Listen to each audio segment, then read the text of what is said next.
той шағында тыннықсы бала. Қала жетмей нәрсе себептір. Бар нәрсені ерек аша уздырам. Бұлдыра алмайм, нендей ғадеттір. Оннан өзім жаным сызлағанда, ойлеп нәрсе болған тағын деп. Сенің әлі нұрлар себепкіне янып яшитырған шағын деп. Yok бар нәрсе үшін бір шылма дейм. Ерегінге яқын олмада.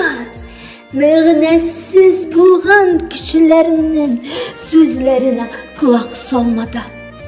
Шуңа көре неге бір шыласын, ерегімні шунды тұздырып, қаршы барманды кішілерге жібер бік тезгіне ұздырып. Қаршы барманды кішілерге жібер бік тезгіне ұздырып. Автор Елнор Галимова.